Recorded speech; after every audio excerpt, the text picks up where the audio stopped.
Good morning all of you. आज हम चोल वंश के बारे में अध्ययन करेंगे। चोल वंश के प्रमुख शासक कौन हुए हैं और क्या उनकी उपलब्धियां हैं। सबसे पहले हम देखते हैं कि चोलों के विषय में जानकारी हमें सबसे पहले कहाँ से प्राप्त हुई। पाणिनि कृति अष्टाध्यायी से।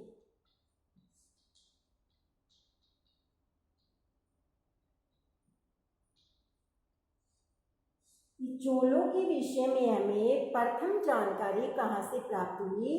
पाणिनि कृति अष्टाध्यायी से प्राप्त हुई। चोल राज्य हैं वो प्राचीन दक्षिणापथ के 3 प्रमुख राज्यों में एक था। वो दक्षिणापथ के 3 प्रमुख राज्य कौन से थे? चोल, पांड्य और चेर। ये दक्षिणापथ के 3 प्रमुख राज्य थे जिनमें चोल एक था। अशोकीय अभिलेखों में चोल राज्य का वर्णन एक स्वतंत्र राज्य के रूप में किया गया। चोल राज्य के निवासी तमिल भाषी थे। तमिल भाषा में उच्च कोटि के साहित्य लेखन को वो प्रोत्साहन देते थे और इसका सर्वश्रेष्ठ उदाहरण हमें कहाँ मिलता है? तिरुवल्लुवर रचित कूरल ग्रंथ में। तिरुवल्लुवर का कूरल है वो किसमें रचित है? तमिल भाषा में लिखा गया है। अब हम देखते हैं चोल वंश के प्रमुख शासकों के बारे में। चोल वंश का पहला शासक है करिकाल। करिकाल का महत्वपूर्ण योगदान क्या था? पहला योगदान करिकाल ने पुगार या पुहार नगर की स्थापना की। कहाँ पर की? कावेरी नदी के किनारे। तो कावेरी नदी के किनारे करिकाल ने पुहार या पुगार नगर बसाया। दूसरा योगदान सिंघल से इन्होंने युद्ध किया। तीसरा, युद्ध बंदियों के द्वारा कावेरी नदी के किनारे 100 मील लंबे एक बांध का निर्माण करवाया गया। कहाँ करवाया गया? कावेरी नदी के किनारे। तो कावेरी नदी के किनारे बांध का निर्माण किसने करवाया? करिकाल ने करवाया। किनके द्वारा? युद्ध बंदियों के द्वारा करवाया गया। और इन्होंने अपनी राजधानी उरगपुर या इसको उरयुर भी कहा जाता है, तो अपनी राजधानी उरगपुर से कहाँ ले गए? कावेरी पत्तनम ले गए। ये करिकाल के 4 मुख्य योगदान हैं। पुगार या पुहार नगर बसाया कावेरी नदी के किनारे, सिंघल से युद्ध किया और युद्धबंदियों से बांध का निर्माण करवाया और अपनी राजधानी उरगपुर से कावेरी पत्तनम ले गए। अब दूसरे शासक हुए चोल वंश के आदित्य प्रथम। आदित्य प्रथम का योगदान क्या था? इन्होंने पल्लव नरेश अपराजित को पराजित किया। पल्लव नरेश कौन था? अपराजित। तो पल्लव नरेश अपराजित को इन्होंने पराजित किया और पल्लवों के राज्यों पर अपना अधिकार किया। अब अगले शासक हुए परांतक प्रथम। परांतक प्रथम का योगदान क्या था? इन्होंने पांड्य नरेश राजसिंह द्वितीय को पराजित किया। परांतक प्रथम ने किसको पराजित किया? राजसिंह द्वितीय को। पांड्य नरेश था और पांड्यों की राजधानी कहाँ थी? मथुरा। तो इनको पराजित करके परांतक प्रथम ने मथुरा पर अधिकार कर लिया और मथुरा पर अधिकार करने के उपलक्ष्य में उन्होंने कौन सी उपाधि धारण की? मधुरे कौंड की उपाधि धारण की। ये परांतक प्रथम पांड्य नरेश राजसिंह द्वितीय को पराजित किया, पांड्यों की राजधानी मथुरा पर अधिकार किया और इस उपलक्ष्य में कौन सी उपाधि धारण की? मधुरे कौंड। इसके बाद राजा बने राजराज प्रथम। राजराज प्रथम का महत्वपूर्ण योगदान क्या था? कि दक्षिण भारत के एक छत्र सम्राट बने। राजराज प्रथम ने अपने सैनिक अभियान के द्वारा दक्षिण के पांड्य और चेर, उत्तर में कलिंग तक और उत्तरी श्रीलंका और मालदीव तक अपने सैनिक अभियान द्वारा विजय प्राप्त की और दक्षिण भारत के एक छत्र सम्राट बने। और इस विजय के उपलक्ष्य में, सैनिक अभियान के उपलक्ष्य में जो भी अपने जीते प्रदेश, जिन प्रदेशों पर इन्होंने विजय प्राप्त की थी, उन जीते हुए प्रदेशों को इन्होंने क्या नाम दिया? मामुंडी चोल मंडलम। राजराज प्रथम द्वारा अपने सैनिक अभियान के तहत विजित क्षेत्रों को क्या नाम दिया गया? मामुंडी चोल मंडलम। और इसकी राजधानी कहाँ बनाई? जीते हुए प्रदेशों की पोलोनरुवा को अपनी राजधानी बनाया। और इस सैनिक अभियान की विजय के उपलक्ष्य में उन्होंने कौन सी उपाधि धारण की? जगन्नाथ का बिरुद धारण किया। और पोलोनरुवा का नाम है वो क्या रखा? जगजात मंगलम रखा।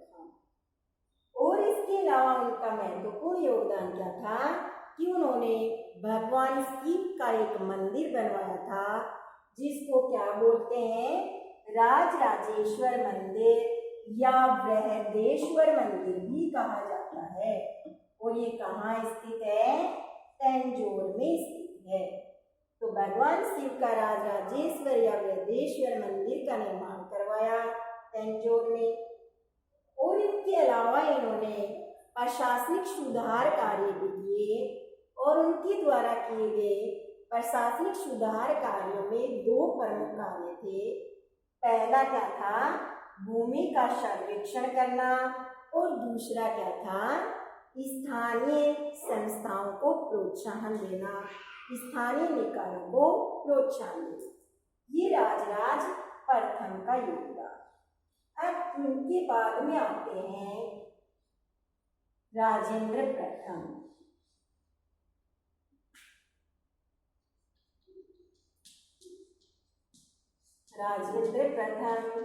राजेंद्र प्रथम का योगदान, पहला योगदान क्या है?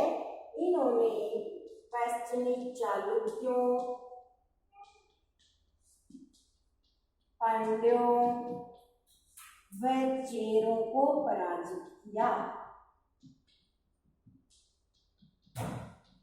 पहला योगदान क्या था? पश्चिमी चालुक्यों, पांड्यों और चेरों को पराजित करना। दूसरा योगदान क्या था इनका? सिंघल राज्य पर अधिकार करना। सिंघल राज्य पर अधिकार करना। महेंद्र पंचम को पराजित करके इन्होंने सिंघल राज्य पर अपना अधिकार किया। तीसरा योगदान था पाल शासक महिपाल को पराजित करना। बंगाल के पाल शासक महिपाल को पराजित किया। और चौथा इनका योगदान क्या था कि इन्होंने सामरिक अभियान शुरू किया सेना के द्वारा। और ये सामरिक अभियान उत्तर भारत में बंगाल से गांगी क्षेत्र तक सामरिक अभियान शुरू किया गया।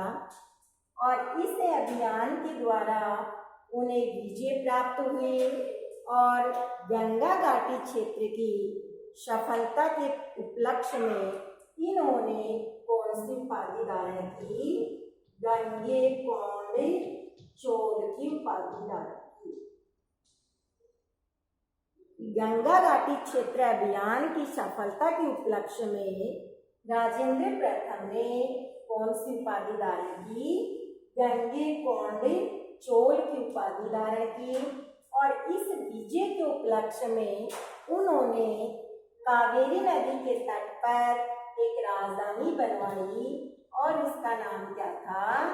गंगे कोंड चोलपुरम। तो गंगे कोंड चोलपुरम राजधानी का निर्माण करवाया। सैनिक अभियान की सफलता के उपलक्ष्य में, और कहाँ पर करवाया, कावेरी नदी के तट पर।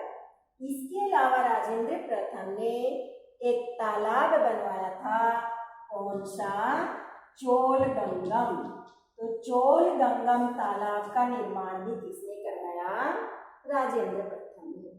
फिर राजेंद्र प्रथम का योगदान है, पश्चिमी चालुक्यों, पांड्यों, चेरों को पराजित किया, सिंगल राज्य पर अधिकार किया, पाल वंश के शासक महिपाल को पराजित किया जो बंगाल का था, और सामरिक अभियान के द्वारा गंगा घाटी क्षेत्र तक विजय अभियान किया, और उसके उपलक्ष्य में गंगकोंड चोल की उपाधि धारण की।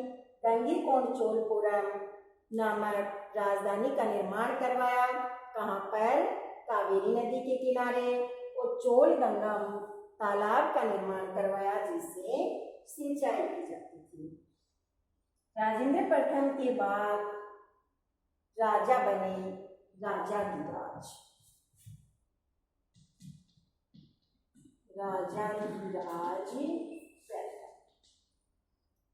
राजाधिराज का योगदान क्या था कि इन्होंने चालुक्य नरेश सोमेश्वर को पराजित किया। पहला योगदान क्या था, चालुक्य नरेश सोमेश्वर को पराजित करना। दूसरा इनका योगदान क्या था, चालुक्यों की राजधानी कल्याणी पर अधिकार करना। सोमेश्वर को पराजित करके चालुक्यों की राजधानी कल्याणी पर अपना अधिकार किया। और तीसरा क्या किया इन्होंने, कोप्पन युद्ध किया, और इस कोप्पन युद्ध में ये मारे गए चालुक्य के साथ में, और कोप्पन युद्ध में राजाधिराज प्रथम वो मारे। इनके बाद में राजा कौन बने, वीर राजेंद्र।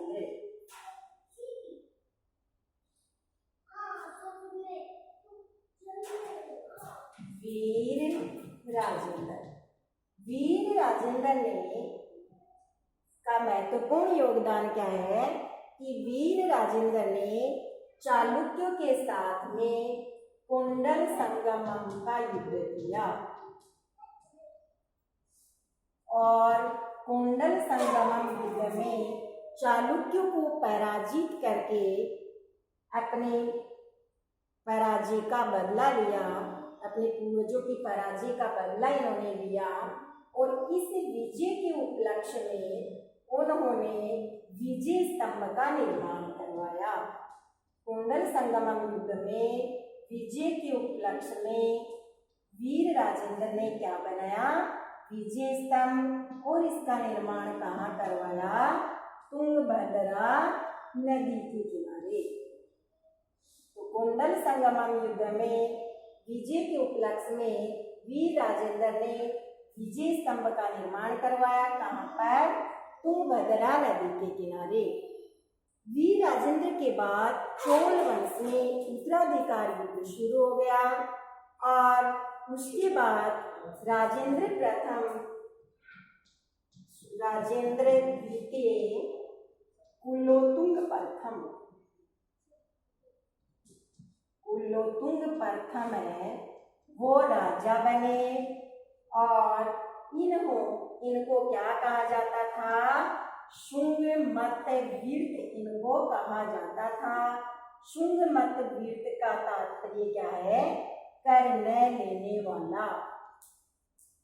तो कुलोत्तुंग प्रथम राजेंद्र द्वितीय जो था, इनको क्या कहा जाता था, शुंग मत वीर्त कहा जाता था।